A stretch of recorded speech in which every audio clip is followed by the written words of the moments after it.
अमरीकी सदर ने ईरान और मशरिक़ वस्ता के ममालिक की दरख्वास्त पर आज रात होने वाला मुमकिना हमला मौखर कर दिया है। ट्रंप कह रहे हैं कि अमरीका ऐसे हमले के लिए तैयार था जो दुनिया ने दूसरी आलमी जंग के बाद कभी नहीं देखे। अमरीकी सदर के मुताबिक उन्हें बताया गया कि एक मुआहदे के बुनियादी निकात पर इत्तेफाक हो चुका है, जिसमें आबनाए हरमुज़ को फौरी, मुकम्मल और गैर मशरूत तौर पर खोलना और ईरान के जौहरी खतरे का खात्मा शामिल है। हमला न करने के फैसले में इसराइल भी अमरीका के साथ इत्तेफाक करता है। अमरीकी वेबसाइट एक्सियोस ने बताया कि सऊदी वली अहद मोहम्मद बिन सलमान ने अमरीकी सदर से टेलीफोनिक राबते ने ईरान पर हमला मौखर करवाने में अहम किरदार अदा किया है और इसी दौरान ईरानी वज़ीर ख़ारजा ने फील्ड मार्शल सैयद आसिम मुनीर, तुर्किया और सऊदी अरब के वज़राए ख़ारजा से राबते किए थे। ईरान ने खबरदार किया था कि अमरीका या इसराइल की किसी भी जारहियत का फैसला कुन जवाब देगा। दूसरी तरफ ईरान ने अमरीकी सदर डोनाल्ड ट्रंप के इस दावे को मुस्तरद कर दिया है कि तेहरान ने अमरीका से नई फौजी कार्रवाइयां न करने की दरख्वास्त की थी। ईरानी फौजी हुक्काम का कहना है कि सदर ट्रंप का बयान बेबुनियाद है और इसमें कोई सदाकत नहीं है। ईरान पर अमरीकी हमलों के मौखर होने से एक रोज़ पहले अमरीकी मीडिया ने खबर दी थी कि मशरिक़ वस्ता में कई माह से जारी जंग की वजह से अमरीका को मिसाइल डिफेंस इंटरसेप्टर्स की शदीद किल्लत का सामना है। जंग से पहले पैट्रियट डिफेंस इंटरसेप्टर्स ज़खायर तकरीबन 2300 थे, जो अब सिर्फ 827 और थर्ड दिफाई निज़ाम के इंटरसेप्टर्स 452 से कम होकर 278 से भी कम रह गए हैं। फॉक्स न्यूज़ का इस हवाले से कहना है कि दिफाई इंटरसेप्टर्स ज़खायर की बहाली में कम से कम 3 साल लग सकते हैं। पिछले दिनों ही अमरीकी अखबार न्यूयॉर्क टाइम्स ने बताया था कि अमरीकी जॉइंट चीफ्स ऑफ स्टाफ के चेयरमैन जनरल डनकैन ने सदर ट्रंप को खबरदार किया है कि ईरान के खिलाफ बड़े पैमाने पर फौजी कार्रवाई दोबारा शुरू करने की सूरत में दिफाई मिसाइल्स के ज़खायर खतरनाक हद तक कम हो सकते हैं। आज वाशिंगटन पोस्ट ने रिपोर्ट किया है कि यूरोप में तैनात अमरीका के सीनियर तरीन जनरल ने पेंटागन को खबरदार किया है कि उनके पास इसराइल को बैलिस्टिक मिसाइल्स हमलों से बचाने के लिए दरकार बहरी वसाइल मौजूद ही नहीं है। अगर मजीद डिस्ट्रॉयर बहरी जहाज न भेजा गया तो उन्हें अमरीका और इसराइल के दिफा में से किसी एक का इंतखाब करना पड़ेगा। ये डिस्ट्रॉयर जंगी जहाज, ताकतवर रडार और मुख्तलिफ मिसाइल्स से लैस होता है, जो ईरान और यमन के हूसी जंगजुओं की जानिब से फायर किए गए मिसाइल भी मार गिराने की सलाहियत रखते हैं। ईरान के करीब समंदर में दीगर जहाज़ों के अलावा 11 डिस्ट्रॉयर तैनात हैं और एक डिस्ट्रॉयर बुहीरा अहमर में तैनात है, जहां यमन के हूसियों की जानिब से कार्रवाइयाँ जारी हैं। वेलकम बैक वंस अगेन जी। मुत्तहदा कौमी मूवमेंट पाकिस्तान, इस वक्त कराची में सिचुएशन क्या डेवलप हुई है, जो ताज़ा तरीन इत्तलात मेरे पास आई हैं वो आपके साथ शेयर कर देते हैं। बहादराबाद में जो मरकज़ है MQM पाकिस्तान का, वहाँ पर एक इजलास हो रहा था और इंटरेस्टिंगली वहाँ पर जो इजलास हो रहा था वो खालिद मकबूल सिद्दीकी साहब के ग्रुप का इजलास हो रहा था।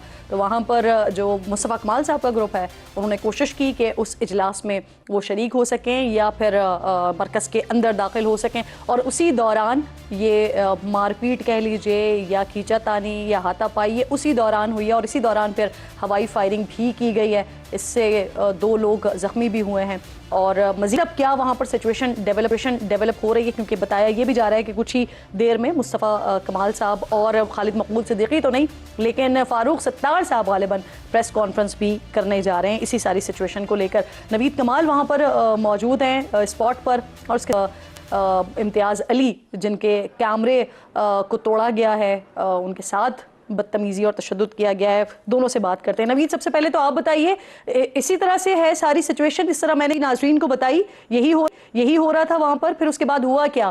पुलिस वगैरह पहुँची है, कोई गिरफ्तारी अमल में आई है? बिल्कुल, पुलिस पहुंची ज़रूर है यहाँ पर। तमाम गुलशन डिवीज़न की पुलिस को यहाँ तलब किया गया, लेकिन गिरफ्तारी कोई अमल में नहीं आई। अगर इस सड़क की हम बात करें तो यहाँ पर सैकड़ों गोलियों के खोल अभी भी मौजूद हैं, जिससे अंदाज़ा होता है कि किस कदर यहाँ पर फायरिंग की गई है। झगड़े का आगाज़ अंदरूनी इजलास में हुआ था, जहाँ रहनुमाओं से मुबैना तौर पर बदतमीज़ी की गई, जिसके बाद ये दोनों ग्रुप आमने सामने आए, इनमें हाथापाई हुई, खींचातानी हुई और जिसके बाद जैसे ही ये बाहर आए तो दोनों ग्रुपों की जानिब से फायरिंग की गई। इसमें सीधी फायरिंग भी की गई है, हवाई फायरिंग भी की गई है। 2 अफराद जो है इसमें जो कारकुनान हैं वो ज़ख्मी भी हुए हैं, जिन्हें करीबी अस्पताल मुंतकिल किया गया है। इस वक्त सूरत हाल यहाँ पर यह है कि कारकुनान टोलियों की सूरत में है। अभी खालिद मकबूल सिद्दीकी ग्रुप वो मरकज़ के अंदर है और मुस्तफ़ा कमाल ग्रुप उनके जो लोग हैं वो इस वक्त बाहर कहीं पार्क्स में या सड़कों वगैरह पर बैठे हुए हैं, ऐसा है?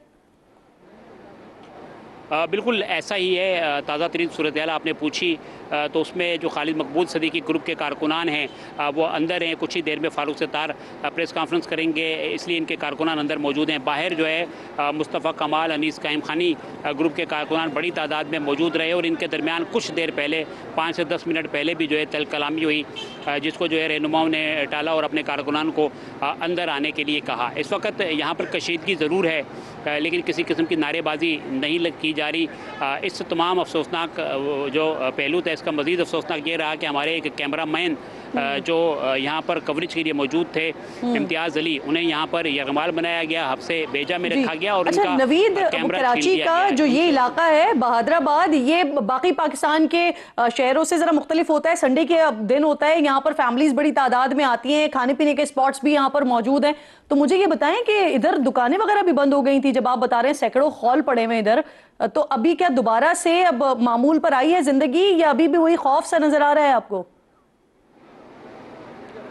बिल्कुल आपने बहादराबाद की बात की। यहाँ पर जो रिहायशी कम्युनिटी है वो भी कारोबारी है और कारोबारी पुरअमन लोग यहाँ पर रहते हैं और जो फूड्स आइटम्स के यहाँ पर बड़े बड़ी मरकज़ हैं यहाँ पर, जिनमें जो है इतवार के रोज़ बिल्कुल रश रहता है और चार मीनार चुरंगी यहाँ से 100 मीटर के फासले पे है, जहाँ पर ट्रैफिक जो है इतवार को इतना जाम होता है कि आमदोरफ्त आसानी से नहीं होती, जिससे अंदाज़ा लगाया जा सकता है कितनी बड़ी तादाद में लोग मौजूद होते हैं। कारोबारी मराकज़ बंद हुए, लोगों में खौफ रात फैला और यहाँ पर इतनी शदीद फायरिंग की गई कि इलाके में भी खौफ रात फैला और भगदड़ मच गई। हमारे साथ इम्तियाज़ अली मौजूद हैं, ये कैमरा मैन है, कवरेज कर रहे थे, किस तरह छीना गया। जी बिल्कुल, इम्तियाज़ से मेरी प्लीज इम्तियाज़ से बात करवाइए। इम्तियाज़, सबसे पहले मुझे आप ये बताएं, इम्तियाज़ आप मुझे सुन सकते हैं? इम्तियाज़ आप मुझे सुन सकते हैं? वो लड़के थे, वो मेरे पास आए और उन्होंने मुझे पीछे से पकड़ा। पीछे से पकड़ने के बाद उन्होंने मुझे बोला कि यार इम्तियाज़, आपको मेरी आवाज़ आ रही है? बना रहा हूँ मैं तो। जी जी जी बिल्कुल आ रही है, आपकी आवाज़ बिल्कुल आ रही है मुझे। अच्छा इम्तियाज़, सबसे पहले तो अल्हम्दुलिल्लाह कि आप जो जितना हम देख सकते हैं नज़र आ रहे हैं, अल्लाह का लाख लाख शुक्र है कि आप खैरियत से हैं। मुझे ये बताइए क्या सिचुएशन बनी थी? आप यकीनन फुटेजेस शूट कर रहे होंगे और इस दौरान आपको पता चला कौन लोग आए, किसने आपके साथ मिसबिहेव किया, किसने बदतमीज़ी की? जी बिल्कुल, मैं तो अल्लाह का शुक्र अब खैरियत से हूँ। मैं अपनी रूटीन हिसाब से कवरेज कर रहा था, तो फुटेजेस वगैरह बना ही रहा था। तो इत्तेफाक से पीछे से जो है ना 60 से 8 लड़कों का एक टोला आया और उन्होंने मुझे पीछे से पकड़ा, मुझे मुक्के मारे और घूसे मारे। उसके बाद मुझे नीचे ज़मीन पे गिराया, मेरा कैमरा छीन लिया गया। मुझे बोल रहे हैं आप फुटेज वगैरह क्यों बना रहे हो? मैंने कहा फुटेज मैं नहीं बना रहा, मैं अभी आया हूँ, मुझे जस्ट 5 से 10 मिनट हुए हैं। उन्होंने मेरा कैमरा छीना, कैमरा छीनने के बाद उसकी जो LCD थी उसको डैमेज करा। उसके बाद मुझे पकड़ के गिरवान से और पीछे जो रूम एक फ्लैट था वहाँ मुझे अंदर ले गए। अंदर ले जाने के बाद मुझे अंदर बिठाया, मेरा कैमरा चेक करा। कैमरा चेक करके मुझे कहा कि इसका मुझे कार्ड या DV जो भी है मुझे दो। मैंने कहा आपने मेरा कैमरा डैमेज कर दिया, ये कैमरा टूट चुका है अपना, ये ऑन नहीं हो रहा। तो फिर उसमें एक साहब आए, उन्होंने मेरी पिक्चर खींची। पिक्चर खींचने के बाद मुझे कहा कि आप कौन से चैनल से हैं? मैंने कहा समा न्यूज़ से हूँ। उन्होंने मेरे मोबाइल पे वीडियो बनाई, पिक्चर खींची। पिक्चर खींचने के बाद उन्होंने कहा अगर ये फुटेज ऑनियर हुई तो तुम्हारे साथ अच्छा नहीं होगा। सही। तो फिर उसके बाद इम्तियाज़ मुझे ये बताइए, धमकियां दी जा रही हैं एक तो आपको कि अगर ये ऑन एयर हुई तो अच्छा नहीं होगा, तो ये बात अभी आप इस वक्त अपने चैनल पर कर रहे हैं, लेकिन जिस वक्त ये सारी सिचुएशन हुई थी, जिस वक्त ये मारपीट हो रही थी, आपसे कैमरा छीना गया, तो तमाम चैनल्स पर ही आपके हवाले से ये खबरें चली हैं।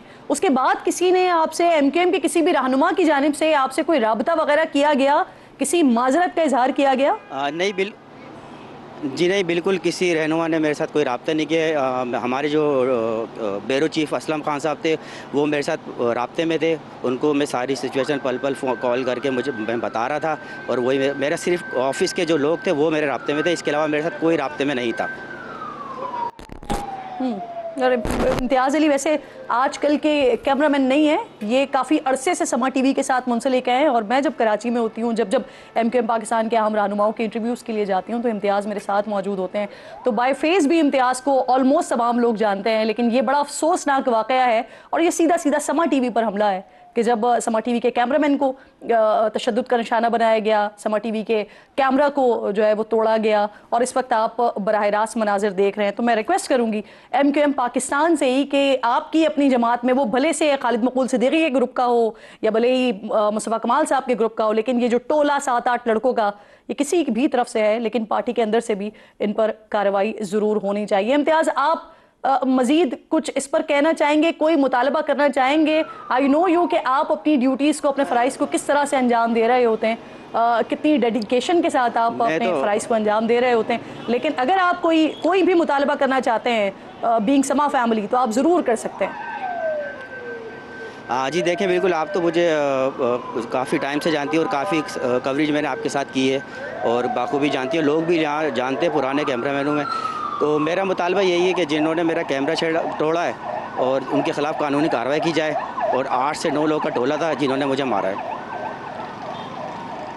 सही, बहुत शुक्रिया आपका इम्तियाज़ अली। आप साथ मौजूद थे। नवीद कमाल वहाँ से लम्हा बलम्हा में अपडेट कर रहे हैं कि क्या सिचुएशन बनी है, लेकिन ये सिचुएशन बहुत ज़्यादा अफसोसनाक है। एक तवील अरसा हुआ है कि जब मुत्तहिदा कौमी मूवमेंट की तरफ से जो खौफ व हरास का माहौल बन जाता था वो ख़त्म हो चुका था, लेकिन आज फिर एक बार ऐसी सिचुएशन बनी है कि फायरिंग की गई, सैकड़ों खौल बताया जा रहा है वहाँ पर मौजूद हैं, और अभी ये तय करना बाकी है कि ये मामलात का आगाज़ कहाँ से हुआ था, क्योंकि दोनों ग्रुप्स के अंदर मुख्तलिफ औकात में हम देखते हैं, ख़ास तौर पर मुस्तफ़ा कमाल साहब की तरफ से बहुत ज़्यादा इन ही बातों पर कि इजलास में नहीं बुलाया जाता या कोई हमसे मुशावरत नहीं की जाती, इस पर तहफ़्फ़ुज़ात का इजहार किया जाता रहा है।